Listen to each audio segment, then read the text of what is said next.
Hi everyone, John Aldridge here with the Aldo podcast already. It's the 13th one. Unbelievable. It's flew on it just over a year now, and we've enjoyed every single one. In partnership, obviously, with the Hotel Anfield.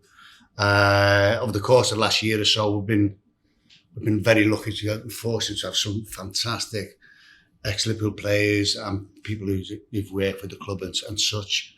And in the coming year, it'll be more so, hopefully, if it comes to fruition. And today we're joined, in my opinion, by one of the greatest. You know, if you look what Alan did, you know, no other player has done what he's ever done, scored 2 winning goals in European Cup finals. And he's took for granted a little bit, I think. I'm delighted to have Alan Kennedy with me, Al. Good to be here. We've been good friends for a long time, along with James Pearce and Peter Schriewersmann. We're going to. I done well there. And he didn't need any alcohol for it either. I'm really looking forward to this one. And thanks again to all the sponsors. You know, we've raised some good money over the last year or so for really important charities. But more importantly, Al, how are you? I'm actually okay, John. I feel it's been a busy weekend. I was helping the Jamie Carragher Foundation out on Friday night, doing a little presentation and whatever, and meeting people and greeting whatever. But it was lovely, and I had a good weekend. I was in Preston on the Sunday, and you do travel a lot, don't you? Now, he is honestly. Yeah, he is. That isn't too. He's like a fart in a pocket. All right, okay. He's everywhere. He just loves traveling. All right, okay. And he's top man. And I'm here today. No, but all joking apart, you know, we do a lot, you know, for charity, which we don't go out. We don't go out and tell people, do we? John, we just do it, don't we? I think it's so nice. Sorry, James. It's nice to give something back to people, and this is what we're trying to do. Yeah. You know, some people say they take this, they were on this type of money back in the 1980s. We weren't. Can I just tell you? You know what it was like. We weren't on that type of money, but give something back. That's what. That's what. Well, we're in the position, you know. To be able to do so, with the people following you. But whilst we're on that, just before we go on, I've just got to mention Ron Yates quickly, because we were good friends with Big Ron. Oh, you know, he's passing away as it is all, but himself and his family have struggled massively for a long time now with dementia, Alzheimer's, what Ron had, and it was horrible for everyone in the family. And we just want to give our heartfelt, you know, sympathy to all the family. And myself and Alan and all the ex-players will be at his funeral, giving massive backing to Ron and the family. So all I have to say, what a man, not just a footballer, what a person, what a colossus he was called. He was bigger than that. And you know, sad day for Liverpool Football Club and everyone concerned. One of the greatest captains we've ever had. Yeah, he was as great off the pitch as he was on the pitch. Yeah. He was a leader, and even with us, we looked up to him. Well, we had to look up to him because he was 6'6", like, you know. But he was a leader. Yeah, he was a born leader of people, and I loved it. I could tell just a quick story before we move on to it. I'm sorry to sidetrack you, but that was important that we had to get that in, isn't it, really? But I remember when I signed for Liverpool, and Ron was the chief scout at the time. And obviously he had the part of watching me and get me, you know, signed for Liverpool. And the day I was getting put in front of the world, you know, in front of the media, was a Monday. But on the Saturday, when I came home from my last game from Oxford, there was a homecoming for me, a surprise homecoming in Hunts Cross Snooker Club. And all the families were there. And what happened at the end of the night, there was a big free-for-all. Someone upset someone. And I wasn't happy. I wasn't happy at all. It was bad. So my dad dragged me out, and so there's a window there, and in temper, a little window in the door. I've gone like that, but I didn't know there was a wall behind it. Oh. So I broke my hand, just scratches and whatever with the wind, but I broke my hand.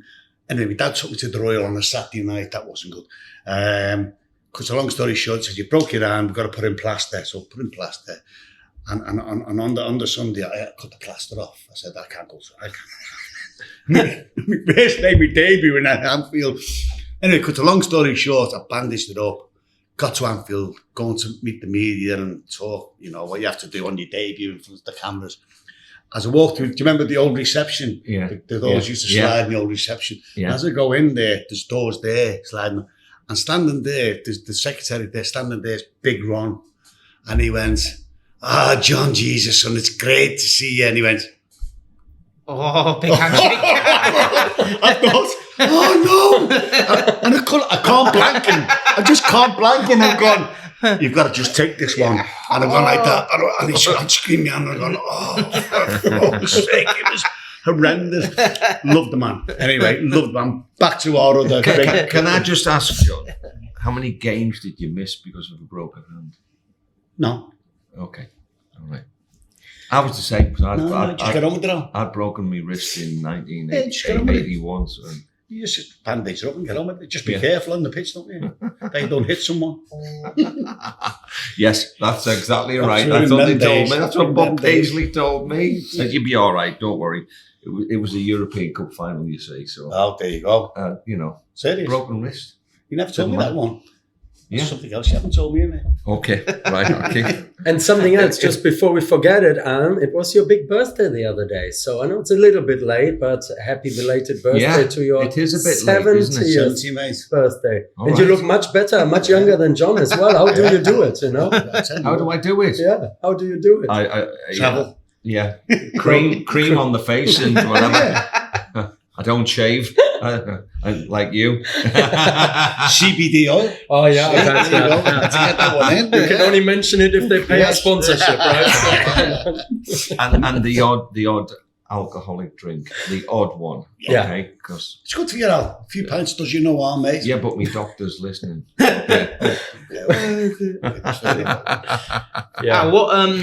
What have you made of the start of a new era at Liverpool?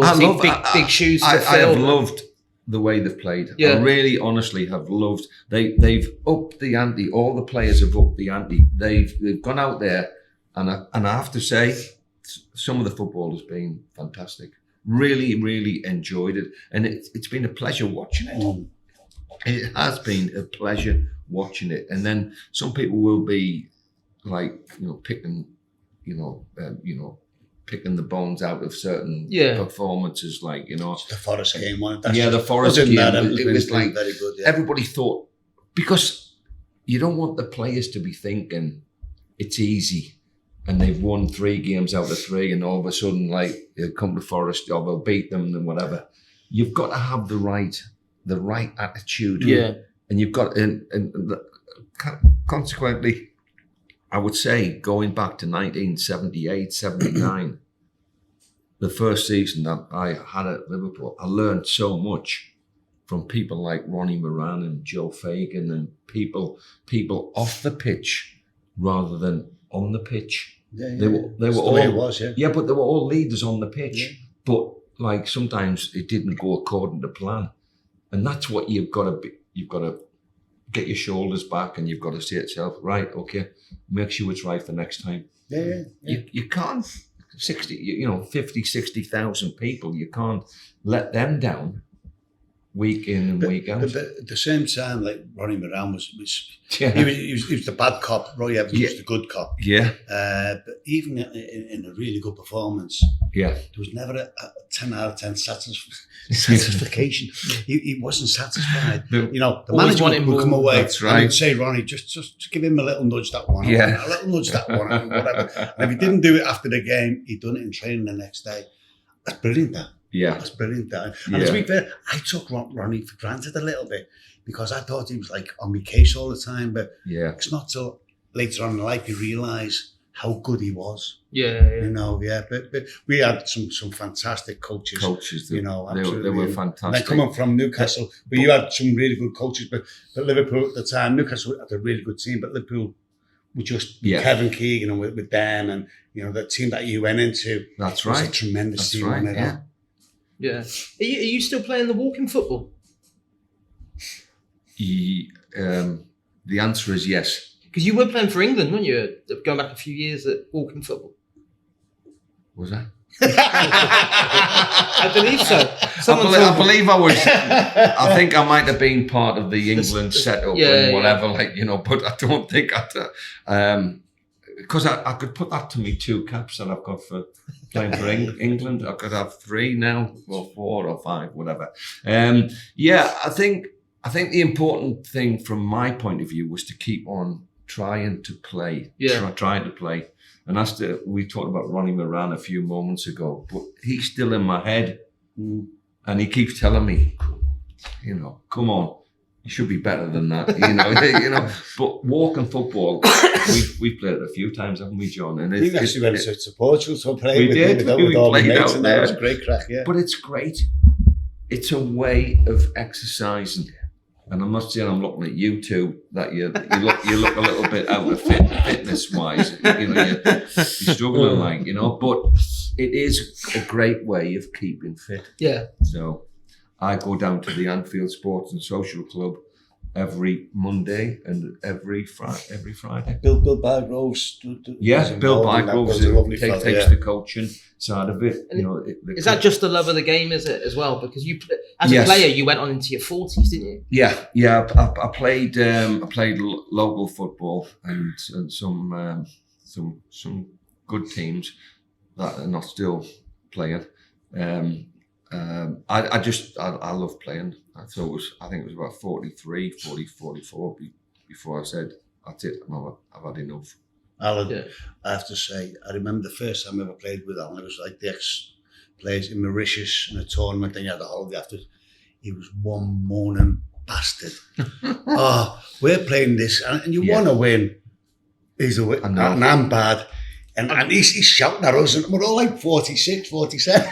We've got nothing but a bit of a jolly up. I want to win, but he's terrible. I played in a charity game down south of Allen a few years ago, and he's at left back. I got brought on at left midfield. You've no chance. And when the ball went out of play at one time, he came up to me and I thought he might say, you're doing really well, like a bit of encouragement. He said, are you honestly this bad? I went, what? He said, Is this you on a good day, or is this? Are you honestly this? Can I just say, right? Okay, it stems all from Ronnie Moran. I can see that. So I can see that. Hang on, and Ray Kennedy, and Graham Souness, and a few others they all criticised the left back. I was the weakness in the team, okay, for everybody, but we won things. Yeah. That was the thing about it. We ended up winning things. They wanted to make me a better footballer. Yeah. And did that criticism fire you up? Yeah. Because some players go the other way, don't they? If you criticise them, they go to pieces. Who goes the other way? I think some players this day and age, that's relevant. Yeah, maybe in this day and age. It has been, in our day and age, there was probably a few, but the mentality, in the older players was very strong. You had to have a thick skin. Because go back to Ronnie Moran. And other people from other clubs were the same. You had to be mentally strong. Unfortunately, the players today are brilliant players, but I question some of the mentalities, what Alan said. But that's what it was built on, John, wasn't it? It was built on not fear, but you can't let the club down. The club was bigger than the player. Always. Sometimes it can be slightly the other way around. Yeah. But I just felt as though, right, okay, whatever they say is right, and I used to listen to them go, that's not right. But don't say anything, because that was it, wasn't it? Don't say anything, just take it in, yeah. Just go, yes. But Anne, don't you think that might have something to do with your upbringing as well? You were born in Sunderland, grew up in the northeast of England. How was that as a little kid? I used to play football for my local school, and I used to love playing on a Saturday morning, and my mother and father used to come and watch me. And that was their support. They wanted to make sure. But I also had a brother who was in the same team as me. He's a decent player, wasn't he? Yeah? He was 10 times better than me. I don't know why Liverpool bought me. They should have bought him because he was a better player than me. But he ended up leaving Newcastle for whatever reason, and I'll tell you the reason now, because of me. They invested, I say, the money in me rather than Keith. Mm-hmm. So Keith was sold to Bury. He went to Bury in those days. Bury were in the 3rd division, I think, in those days, and he had 10 magical years there. He loved every minute of it. That was his standard. That was what, John, we always work when you were at Oxford, you're thinking to yourself, I want to be better than that. I was at Newcastle, I want to be better than that. And you end up at Liverpool. That's the thing. And I loved every minute of it. But Keith pushed me. He pushed me and pushed me all the time. And then when I get to Liverpool, it's Ronnie Moran pushing me, because he was a former fullback as well, who played left back for Liverpool. So we were going to ask you who your heroes were, but I think you answered that now. So your brother, it was a big influence on massive influence. And then he passed you over to Ronnie, basically. Yeah, and he didn't know Ronnie Moran at the time, but Ronnie stepped in and said, "Listen, you need a talking to find out how Liverpool play and whatever." Newcastle were basically a long ball team.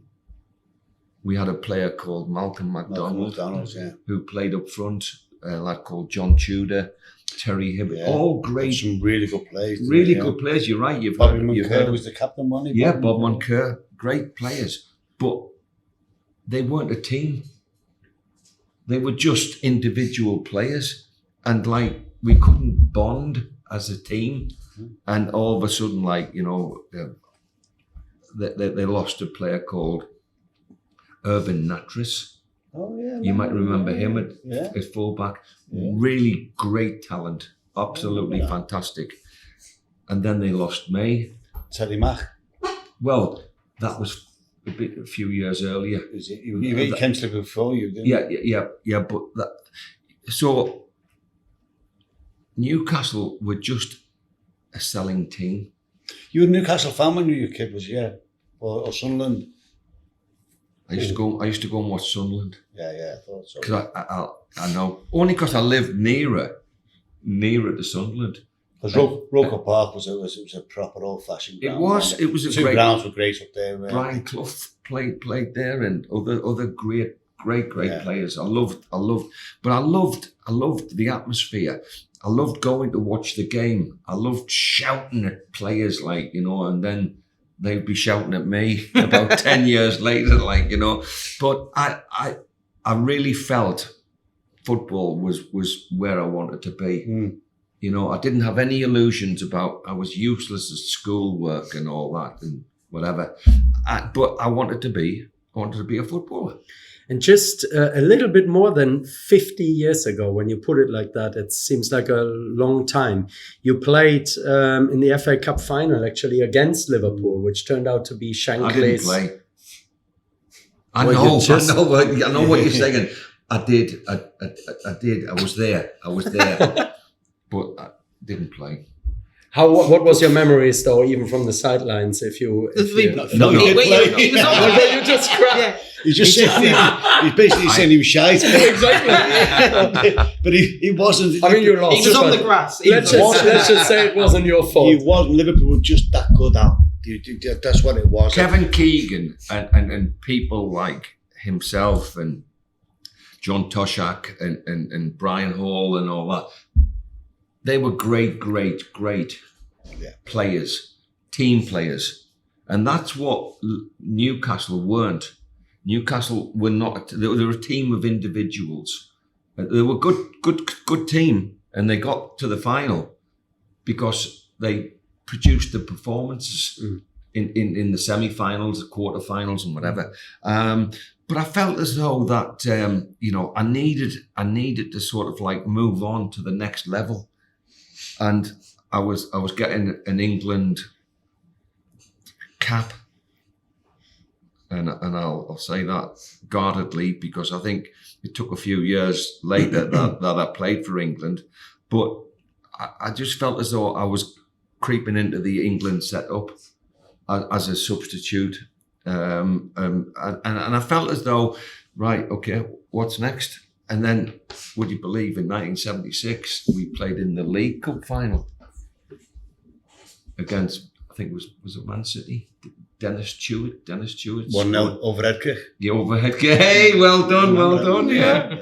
You're older than you look. Thanks. That's possibly the nicest thing you've ever said about me. But then in August, let's see, what was it, 1978? I think it was. You joined Liverpool for it was a record, wasn't it? Yeah. It was a British record for a fullback. What do you mean a record? Do you mean a record player or a record? That's what I thought you were, but you know. No, 330,000 now, and at the time, it was a lot of dough, mate. It's a lot of dough now, you know. But you know, at the time for the fullback, you know, so they must have really fancied you, you know. Well, to get you on board. Or, they had other choices as well, but I must have ticked the box. Yeah. And there was a guy called Jeff Tman. Yeah. And we should always remember his contribution, because absolutely. Jeff was like one of these, say, amateur guys who went about their business and did a thorough job. Yeah. And I remember him telling me, Chief Scout, a little bit later. I remember him telling me a little bit later. He said, Alan, I was given the nod by Bob Paisley to look for a left back, and Joey Jones was the left back at the time, and they had problems. Alan Hansen was covering whatever, so they went to watch me play for Newcastle at a lower league level, and they wanted to know would I raise my game, and I did okay.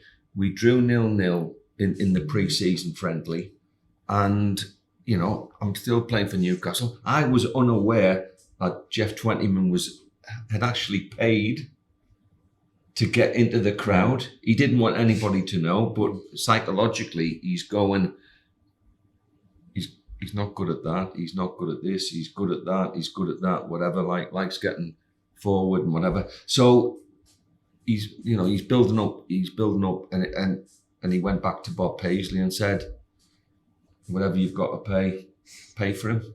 Get in there. He's better than what we got, and that's a good sign from my point of view that he's better than what they had there. But who can replace Joey Jones? Joey's quite iconic, you know, because he was a Liverpool fan. He had all the tattoos. That's right. We loved him on the cop. You know what I mean? Absolutely. Joey was 100%. Without doubt, but he kept getting sent off. And you can't do that because it costs you points. Yeah, he let his heart rule his head. That's right, yeah. Joey, he's a great fella, by the way. And it was 2 points for a win in those days, rather than obviously 3 points and whatever. But you know, the actual thought that, and I only had one day to think about it, okay? I didn't even have that long, because it was a telephone call to Bob Paisley or the secretary, Peter Robinson, and said, yeah, I'm on my way. And that was it. And can I say, we didn't have a telephone at home. Honestly, we didn't have a telephone at home. Yeah. No mobiles, no nothing, whatever. Like, but you know, you had to run down or get down to the nearest one, and phoning them up and talking to Bob Paisley and we and he had the Geordie accent. It's more of a Durham accent with Bob Paisley. He basically said, yeah, we want you. Come down, blah, blah. Peter Robinson will do everything for you, and he'll arrange this and arrange that, like, you know. It was, but getting here was just wonderful. You know, just to be in a place where somebody wants you. Yeah. I never felt as though Newcastle wanted me to stay, or they might have offered a little bit more money. They might have offered this. But they were getting £330,000 for nothing. I never cost them a penny. Yeah. True. You know, Yeah. that's why they wanted to get rid of me. Like, you know. So what was it like walking into that dressing room at Liverpool for the first time? Was it welcoming, daunting? Well, Terry McDermott, I knew, Right. because he was at Newcastle with me, and I knew a couple of other players from the England under-23s in David Fairclough and one or two others. Like, you know, it was only the Scottish people that I didn't really know. Like, you know, and we had three. We had quite a few of them. The top players, weren't they? Yeah. Wow. Top players. I've never experienced anybody like the three of them. But they were fantastic. They were brilliant, like, you know, and then you get to know them a little bit later. But I never thought I'd be starting a game, the first game of the season. I remember it was Queen's Park Rangers, first game of the season, and you're thinking to yourself, you know, and you 2-1, wasn't it? Yeah. Was it? 2-1. I thought it was 3 or something like that. I thought, it was 2, wasn't it? but it was about winning the game. You know, the crowd were expecting. They were a good team. I'm not being funny, but they had some really, really top. Jerry Francis. Yeah, but they had some top class players. Really good players, yeah. You know, and we all Stan felt Bowles. that's right, and we all felt as though that, you know, we will get there, whatever, like, you know. And I remember Ray Kennedy, like, just saying to me, you know, just relax and just be yourself and whatever, like. Because Ray played just in front of you, didn't he? It was like half-cocked. It was like left midfielder come left winger. It was a strange position, but he was so influential within the set. The goals he scored and the positions he took. Yeah. He said, "Great player. I don't want the ball to feed. Put it in the air, and I'll." He was more or less like a centre forward. Bought him as a centre forward, and then he changed. What a remarkable player, by the way, wasn't he? So rather than play, let's just say 4-4-2, it was 4-3-3, because he would be up on the left hand side, right. and even his I call him replacement, Steve Highway, was capable of doing exactly what he did. You know, a bit more on the ball and whatever, like, you know.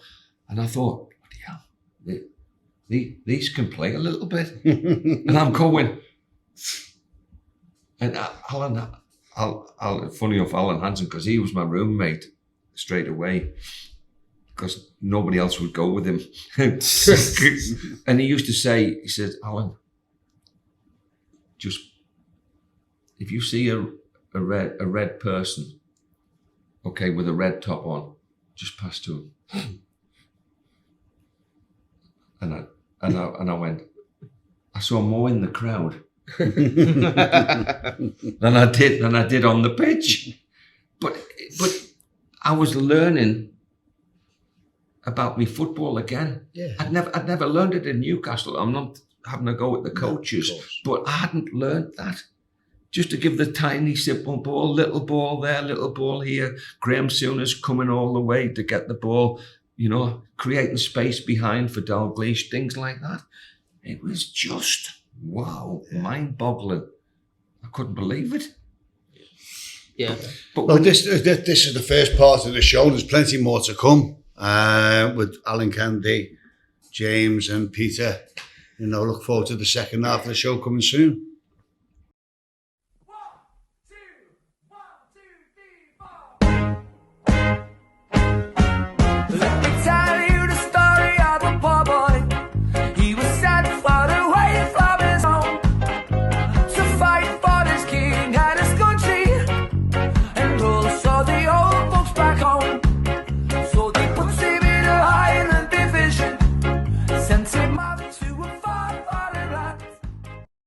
This is the Aldo Meets podcast, part 2, with myself, Alan Kennedy, James Pearce, and Peter Schriewersmann.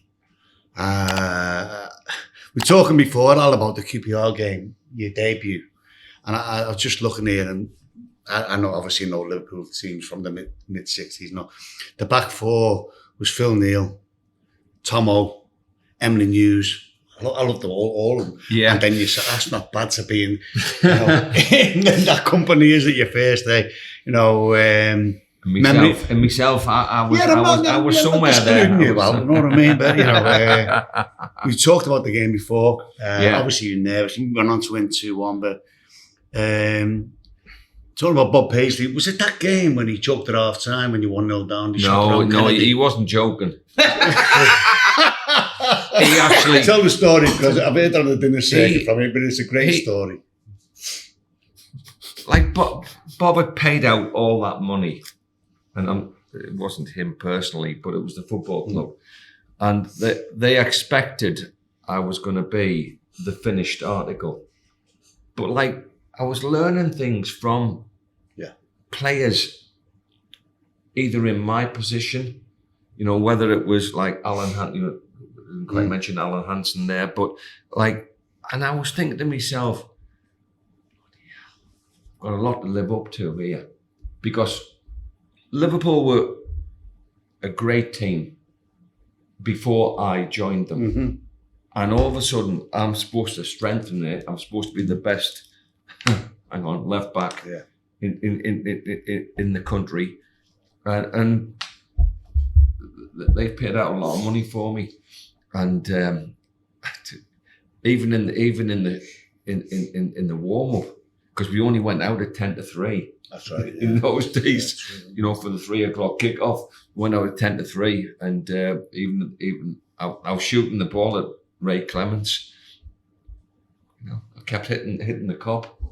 the cop were going up. The kids were ducking. To get past Ray, that's to put in the top corner anyway. Yeah. He had no chance of scoring against Ray. But he didn't. He took it so serious. Everybody took it so seriously, and the game was important. QPR just finished. I think they finished second the year before, and they were a great team. Had some good players, but so I remember going out there, and Bob will have his instructions, and Ronnie Moran would be at you and telling you what to do and whatever. So I think it was either 0-0 or 1 apiece at half time, and so I've gone off the pitch, down the little steps, up the 10 steps. Yeah, to go to the dressing room. To get the dressing room.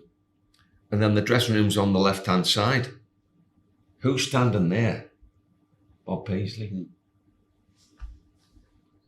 And he just says, Alan! In his type of voice, like, Alan, come here.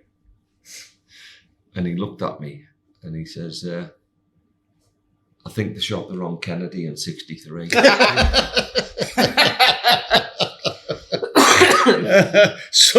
Such is it's a tough school to learn from, you know what I mean? But people that take that the wrong way. Yes. My reaction was to say, thank you. I said, thank you. I thought he was giving me a compliment. I didn't know he was saying, if you don't, I'm going to get Joey back.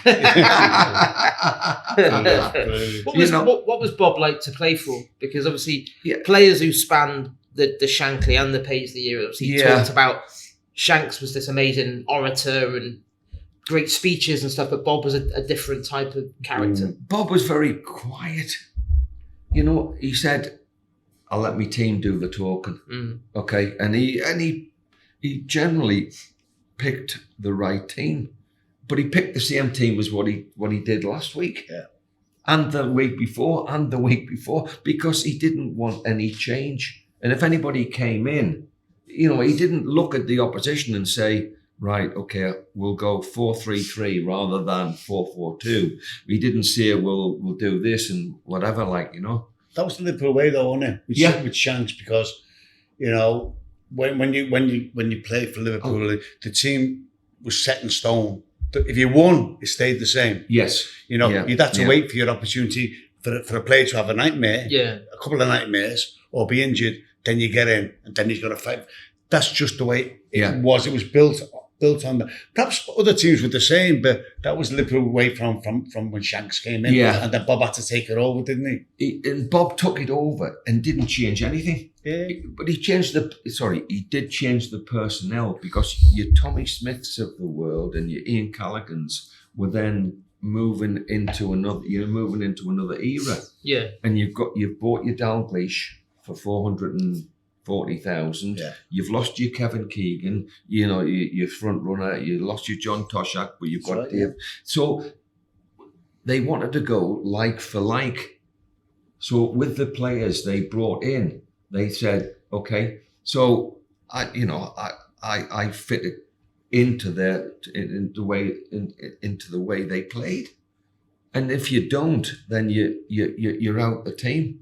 Mm-hmm. So in that particular season, I think 78, 79, I played I think 37 league games. I had a bit of an injury, a bit of a problem. I'll blame an injury. It was probably like they didn't want me to play, but I was establishing myself in the team, and I wanted to be the best left back they've ever had. Yeah, that's what I wanted to be. Yeah. But there's nothing wrong with that. No, having the right attitude. Joey Jones was a great player, but they felt as though he sometimes got a bit involved with other people and he wanted to hit them and whatever, But the thing about it was, listen, I wasn't like that. I think I got, 3, 4, maybe 5 bookings in my career at Liverpool. That's all. So I wasn't a dirty player, as some people might describe Joey Jones as. but the thing about it was, I was reliable. Yeah, I was reliable, but and you had a goal threat as well. Yeah, but let's not forget you scored some goals. With them, I was never in the right position. According to Ronnie, Alan, what are you doing there? But I was scoring goals. Yeah. I says, well, I'm there because Dalglish couldn't do it. Dave Johnson couldn't do it. Okay, I'm trying to show them where the back of the net is. You know what it's like, John. But you need people to guide you, don't you? And listen, there was nobody better than, for me, Terry McDermott. I loved him. I loved the way, nobody could ever fathom out how he got from box to box. Yeah, he was a box to box player all the time, up there and all down. Especially when he had about 4 cans every Friday night. We'll come to that. He was like a greyhound, wasn't he? He was just up and down. He's an athlete anyway. Just not like Steve Nicol in many. That's right. They could just run just all day. All day, up and down, backwards and like forwards. Athletes, yeah. And he might only touch the ball 3 times, but he scored 2 goals. Yeah. That's the thing. Some of the greatest goals have been scored for Liverpool, scored by him.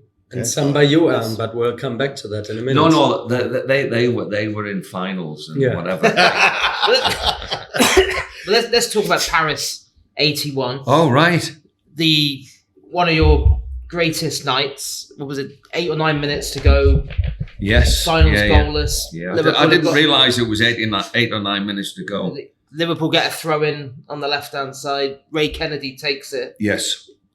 You decide to make that run, and you take the ball on your chest. Talk us through what's going on at that point. Is that what were you thinking? You're not thinking to score. John's a centre forward. He thinks to score. I didn't think to score.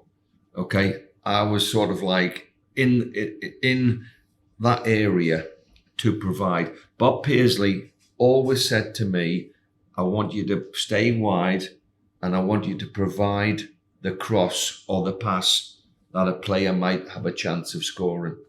So that was in the back of my mind. I'd also broken my wrist. So I was wearing a bit of a cast on my wrist as well. So everything was slightly against me doing what I did. And when I got into that position, their centre half backed off. And I said, well, you know, and Ronnie Moran, I can hear his words now going, just go into that position. Go into that position. Space, yeah. And that's what the position was. You're exactly right. There was space in there. And I thought, I'm going in there. And I went in there, and all of a sudden the goalkeeper's gone. What's happening here? And then it's true. David Johnson's shouting at me for the cross. Yeah. Well, if you look where the dock was, and like, you know, sit there, don't shoot. Yeah. Don't shoot, because he's in a better position. And Ronnie, to be fair to Ronnie Moran, he'd always say, look at players in better positions than you. And I looked at Dave Johnson and I thought, you're not getting it. You're not getting it. You're not getting it. I've burst into the box. I've got the centre half in my wake, and I'm going. The goalkeeper's going like that, like, you know. And the next minute, I've actually hit the ball, connected with it nicely, and it flew in. It didn't matter where it went in. Did you pick the spot or did you smash it? Did I? Just smashed it in the box. Just smash. That's what you do. No, just say. Don't let people know the proper story, mate. But you know, you hope it's in the general direction of the goal. You hope it's like, you hope the goalkeeper hasn't gone, thanks very much, blah blah blah, whatever. And the ball hit the back of the net. I was off. I was running behind the goal going, if there was a tunnel there, I would have been out of it. I would have been in Paris itself. Like what was that night like in Paris? And then what was the homecoming parade like coming back? Well, everybody I was at the parade. Were you?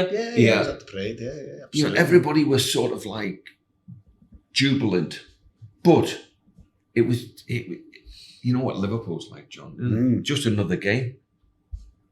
Yeah, but it was the European Cup final, the last game of the season. It's like, and you think to yourself, well, you know, we've done okay, and it doesn't matter about the performance. It doesn't matter who scored the goal. The matter is, you know what it's like. It's about who, you know, did you win the game, and that's what we went. We got on the bus the next day, and I have to say, most of the players were bollocksed.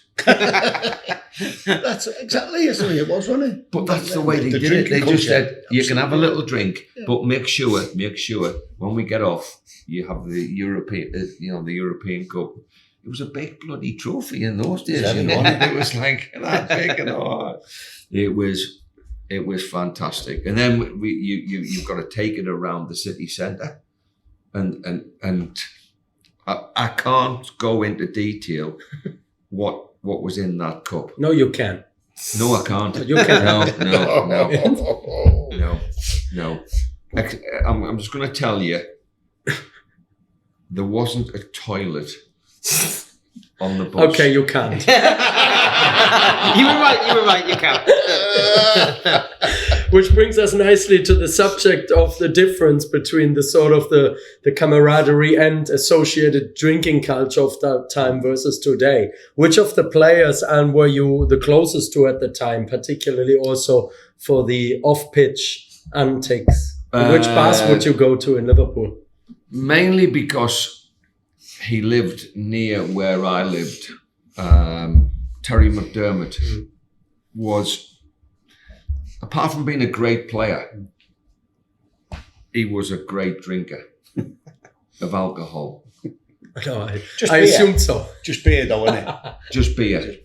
He didn't. Nobody in my era touched any shorts or any, you know.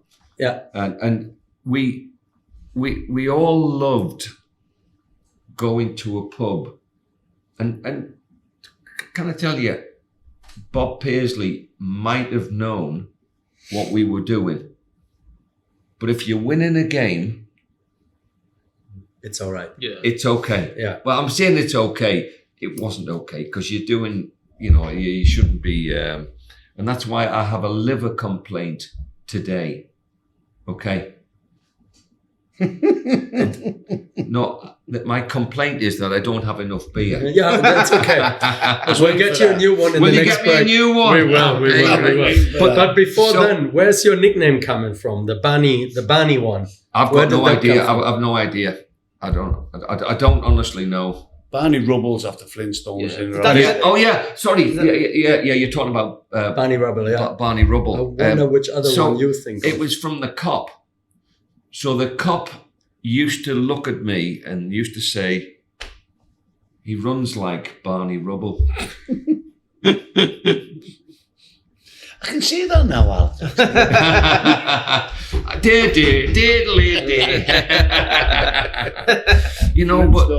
I didn't honestly. And when they used to say Barney, I didn't know it was me.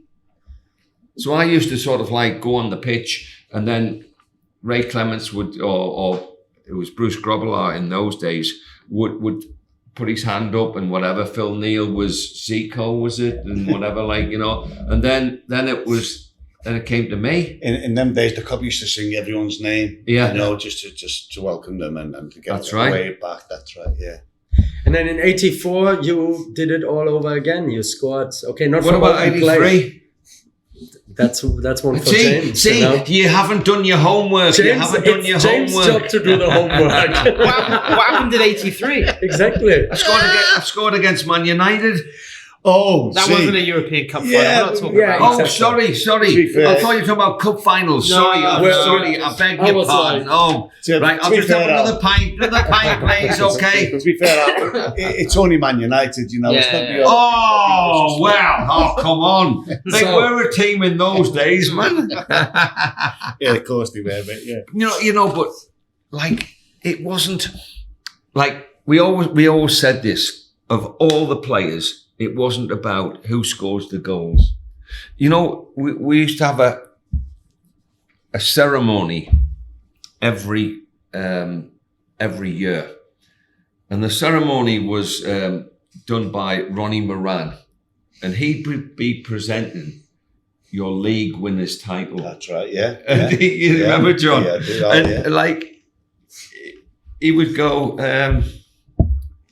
And he'd forget half the names, he says, Billy or whatever your name is, Just throw them at you. Just throw them at you. It wasn't like going on the stage. But that's the way they were. You go, Aldo, that's yours. Well done. And then again, that's all gone now. Next year. Next year. And it was over with in 30 seconds. Yeah, wasn't it? Yeah. You're getting your league winners medal from Ronnie Moran, and he's throwing it at you, going, put it away. So how did you come to take the fifth penalty in '84 then? Did you volunteer? Were you told that you're doing it, or what? I had no idea I was going to be involved. No idea whatsoever. And, to this day, I don't know why Joe Fagan or Ronnie Moran picked me. Why didn't Alan Hansen? Why didn't he take one? Alan was never going to take a penalty. No. I know that. He was never not brave enough. We've always joked about it then. Did you put your hands up? Because you were very confident. No. All right, that's strange. No. So what did Joe ask you? How he must have gone round asking. It was Joe Fagan who said. Joe was on the pitch having a little smoke, wasn't he? A different era. It was in his great fella. That was his 30th cigarette. So they'd been counting on the bench no, bloody hell. Had you practiced penalties as a team before the final? No. We hadn't practiced, but I believe some people were better than others, and I swear honestly, I believed I would be number 9 or number 10 if there was going to be a penalty shootout. And they've obviously skipped a few numbers, and for some reason Joe Fagan said, "This is the true story." He came to me and he just said, "You all right?" He's a tall guy, and he was looking down on me, and "You all right?" I says, "Yeah." And I was. But he was asking me to take a penalty. And I didn't know. And he said, "Okay." So when I know eventually you have to give your name to the referee, but he has to submit the names to the referee. And I'm one of them. And I didn't know. I didn't know. You just tell them that you're all right. Yeah. Thanks for asking.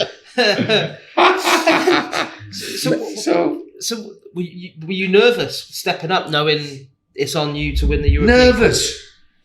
I've never been so nervous in my life. You know. And all the lads are going, excuse me swearing, but they said, "Fucking hell. It's him." It's him. They didn't call me by name. They called me, "It's him." Yeah, great confidence. But then so you got to tell the lads and not the viewers, obviously, you had in your mind, you fixed where the penalty was That's going right. to go. So tell them the story, because The thing sometimes players who don't take penalties, they think, "It's going there, it's going there. Go on." I don't. So what? When I was putting the ball down on the spot, okay, my legs were like jelly, and I'm going, "Where's it going?" I was actually saying that to myself. Where's it going? Oh, well, there you go. It's going in that corner. Bottom right one, your bottom right one. I had the bottom right. I'm a left-footed player. I'm taking the ball away from the keeper, and it's going to go in the bottom right. And then for some reason, your mind just says, "Put it in the left, put it in the left, put it in the left." John, you know, when you get into a position, you sometimes think to yourself, it doesn't matter as long as it goes in. If the goal, I actually think, Al, sorry for butting in. I actually think, and because of penalty, I love penalty and all. Alan's gone bottom right. Yeah. But he had a good eye for the target for goals. He's got some really good goals in his career, and you've actually seen the goalkeeper move slightly, and that's slightly. So subconsciously, he's gone bang there. Other one, So I think you're putting yourself down there a little bit. I think it was a great penalty. Yeah, but it's the last second. Yeah. You're running up to take the shot, and you see him moving slightly to the right. You're going, you know, and then you open your body up, and you know, you give yourself a choice. You know, it could have quite easily gone in the bottom right, but it went in the top left. And when it hit the back of the net, I promise you now, I went, "Get in!" You know, I jumped, I did this, like, you know, and I went away to the right hand side, and then you know, I looked at all the Liverpool players, and they were aghast. They were going. They were just like, He scored. Nobody expected me. I promise you. I know Alan Hansen and Lawrenson and a few others like were going, "He's never going to score." The odds were against me. Okay, they were against me. Whatever, but it's when that ball hit the back of the net, I promise you, the greatest moment of my life, of anybody's life. Honestly, it was just unbelievable. I could not believe how proud I felt and how good I felt about the whole thing. Like nothing could take it away. Bigger than that in life. No, there isn't. No, there isn't. But I think on that note, that's a great way of ending the second part of the show. It's quality stories there from Alan. So we'll be back with the final part just after the break.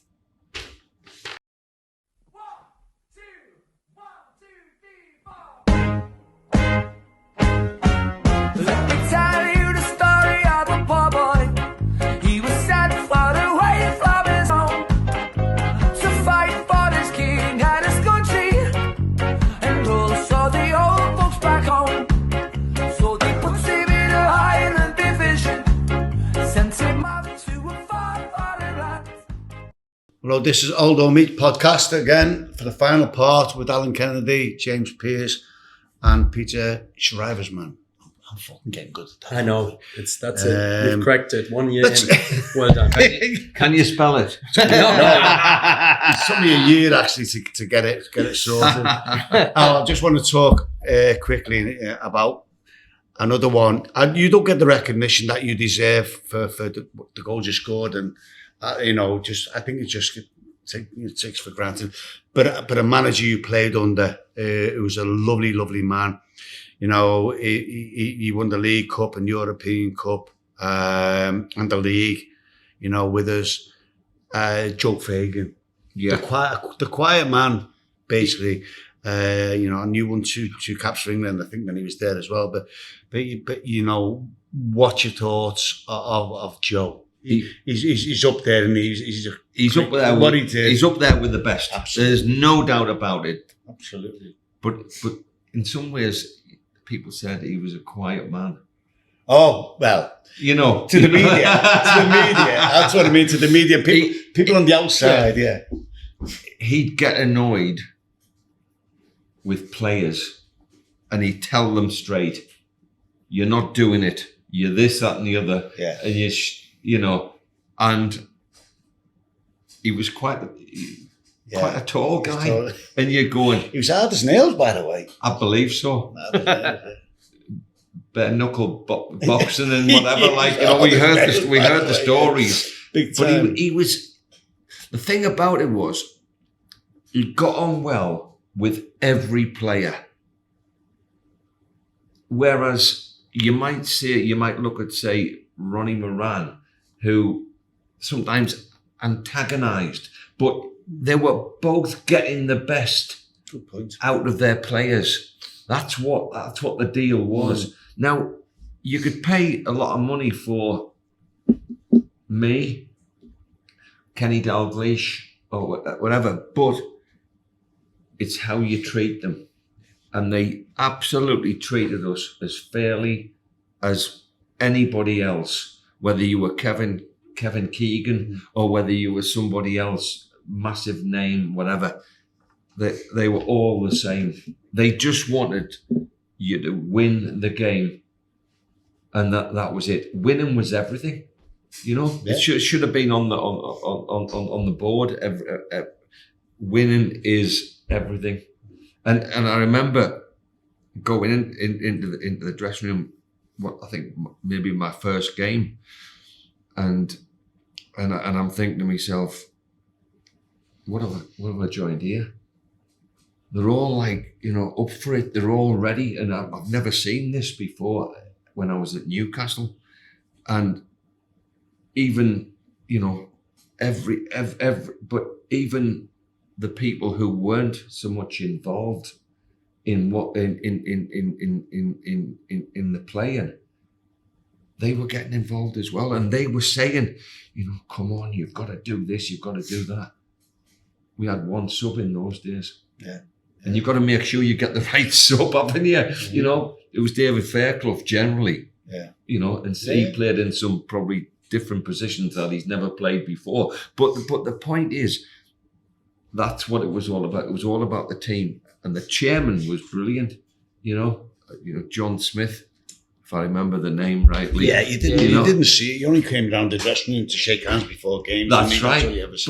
But you knew what it was all about, John. Yeah. You knew the history. You knew what it was all about the people out there that was keep saying that, whether they were in the Cop or whether they were in the Anfield Road end or whatever. But also, you mentioned there the dressing room, you're looking around, and from the great team that I played for, Alan played for, you look around the dressing room, this Kevin Keegan or Kenny or Jockey Anton or Graham Souness or all these players, Emily Hughes, and you look and you're going, and they're right, and then you come on.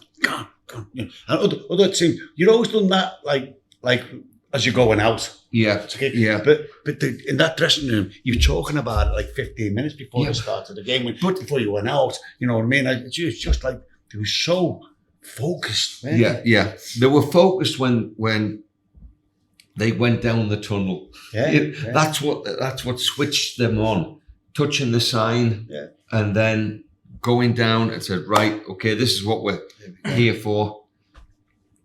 I can't remember anybody mentioning, let's say, money. Yeah. Nobody mentioned money about how much we were on. It's winning. To win the games, to whatever, like, Billy bonus, that one, but the main thing was just to get the points. Didn't care about the money. About 30 quid a win or something like that, like, it was a bit more than that. It's 400 quid an hour. Yeah, but you didn't care. You were representing. Yeah, absolutely.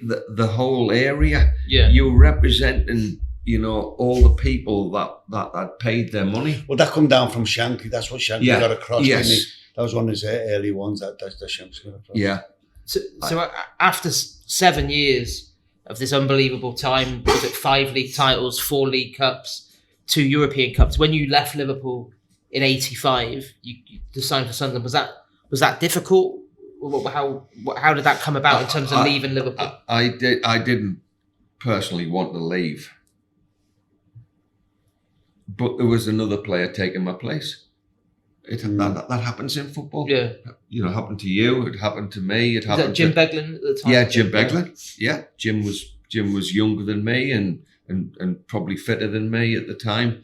And maybe I got a bit blasé about it. Like, I'm here for the rest of me time. I've got to just interrupt there, Al, because I was part of one of the reasons why Alan left Liverpool. Oh, yeah. Is that right, yeah? The last game... I think I'll have another drink now. It was going so well. The last game Alan played, Oxford. And nearly, I think it was Oxford away, and we had a good team, but we had physically, they were at it, our team and all. And I scored the first goal to make it 1-0. Then we went 2-1 behind. And then the last minute, the ball goes over the top. So Alan turns, and I'm chasing Alan. I'm chasing Alan. And he's shouting at me. You were shouting at me. I'm going to get you. I'm going to get you. The next minute, Bruce is in goal, and he's come out there. He wants the ball on his foot. And Alan just put the ball where he should have been. Yeah. And it's an own goal. Yeah. That was his last touch. 2 apiece. Yeah. Your last touch for Liverpool. That was his last. All right, yeah. I'm not proud what are you of mentioning it. it for? Sorry, mate. I had to get it in because, we've laughed about that for donkey's years, me and Alan. But yeah, that was Alan's. Unfortunately, that was the last game. But then, Alan's right, because the change of the guard with Liverpool, you've seen it over the years. New manager. Ronnie Wheel and Jim Beglin, Nico was coming in. Yeah. And Neely, AK, and other players were going out when that was the sort That's of right. time. It was out with the old and in with That's the it, mate, in with the new. The thing, Graham Souness had left a year earlier or 8 months. He'd gone there, and but you have to change things around to get the best out of the team. And to be fair to Kenny, he put the team first and said, "We're getting the youngster in, Jim," and and unfortunately, like whatever, a year and a half later, he ends up breaking his ankle or something like that. You went to Sunderland, didn't you? I went to Sunderland. I didn't realise you played for so many. You played quite a few teams. Then, I didn't play for that many teams. For goodness sake, how many have you got written down? There is quite a few. Scott. Belgium, Grantham, Wigan, Hotel Anfield, Wrexham, Morecambe. Hang on. These are all lower league teams, okay, right? Okay. So, Garston Woodcutters. They did put in a bid. Couldn't agree personal terms. But they said to me, "You have to pay us to play for them." But let's be fair to Alan. You played until much longer, even though it was non-league and maybe I was a left back. I was a left back. That's you why. played for much longer than most other players. Forward, I would have packed in like him. How old were you when you played your very last game? 43. Serious? Yeah. That takes some doing, doesn't it? How hard did you find it to retire? Because the fact you played till 43 implies you loved football, loved playing. Yes. So to then replace that with something else thereafter, how hard did you find that transition into? I don't know what I replaced it with. Okay, so difficult. Yeah, but I still play football. Yeah. I still play walking football. I do whatever. And, I'm not saying we try and raise money for whatever, but the standard has got to be, my standard, John's standard, is right up there. So every game I play is like I'm playing for Liverpool. Yeah. And it's so it should be. I can't be anything else, because anything else is, I can't. I get that. I have to be, I don't have to be the best. I just have to be as honest as I can and do the right thing and tell people if they've done wrong. John will tell you. That's spot on, man. Life in general, that's the way thing. I'm like that. I'm like that all the time in football. Mm. And even when I say football in today's world, I think to myself, what are you doing that for? Why are you playing it there? Why are you doing that? Mm. I'm playing the game for them. Yeah. It's in your blood, that's why. It's in my blood. You're right, it's in my blood. I can't get away from it. But it's driving me on all the time. And looking back, I think you gave us the answer earlier, but of all the medals and all the trophies that you won, which one would you say is maybe the one that you are most proud of in your career? Well, I think if you are the champions of Europe, then you are the best. And we then had to go to Japan and play out there, and I thought to myself, just be what you are. You can't be anything else, can you? And I honestly believed that Liverpool were good for me, and hopefully I was good for them. No question about that. I was about to say that's about easily answered. I think. Yep, and that's a good time for the quiz. I think so. Yes. Are you ready? So we got 6 questions, and the reason is we won it 6 times, so we got 6 questions about your career, which James is going to put you in. No pressure, but in the lead is Lucas, isn't he? Lucas, and last time it was John Achterberg. Did he do? Did decent. 5 I think it's 5 out of 6, so you've got to get the whole lot. So Just get the answers out. Yeah, 10. Tenner. Fucking cheap, that. James, right. James is the Bradley Walsh of our podcast. Brown envelope. No. Don't go there. Hey. Right, number 1. Alan, who said this about you? If this lad doesn't play for England, I'll throw myself in the Mersey when the tide is out. Bob Paisley. Correct. Well done, mate. Number 1. Number 2. On your Liverpool debut against QPR in '78 that we talked about earlier, you set up the opening goal in a 2-1 win. Who scored that goal?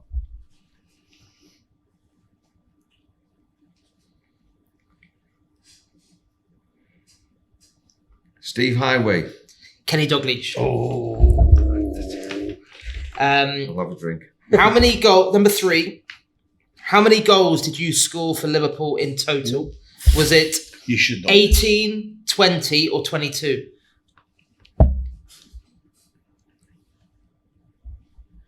You're not including Champions League finals. I'm going to go for... What did you say the middle one was? 20. What did you say the first one? 18, 20 or 22? I know it's round there somewhere. It's definitely one of the 3. It's sharp. I have to give him that. Just your instinct. Let's go for 20. Yes, Yeah. correct. Yeah. Well done, lad. Number 4. Oh, I can have another drink. Number 4. Who did you make your England debut against in 1984? You should get that. Why? Because it's your debut, isn't it? You should remember that. Do you want multiple choice? Hang on. I only had 2 caps.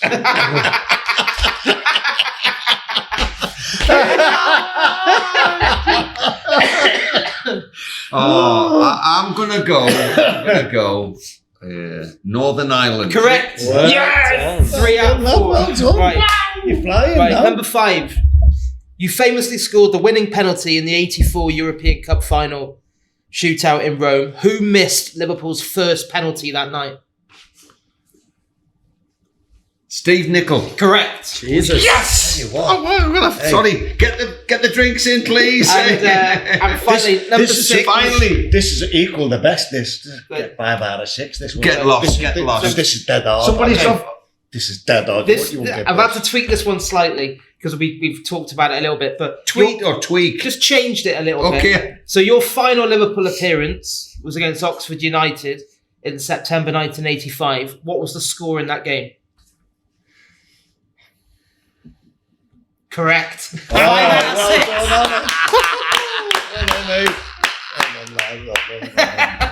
Brilliant, Al. Quality of that. Brilliant. Al. Thank you very much. Very much. Fantastic. I've loved every minute, and I'm having a little, an afternoon session. Hey. Well, very nice. Just like to thank Alan. You've been a star as always. Thanks very well much, done, John. mate. Well done. Absolutely pleasure. Thank you. And Peter and James, it's been a great podcast. I really enjoyed it as always. And we look forward to next month now. Don't know what it is quite yet, but it's been boss. Well done, Al. Cheers, mate. Thank you very much. Please. Cheers. Pint of lager.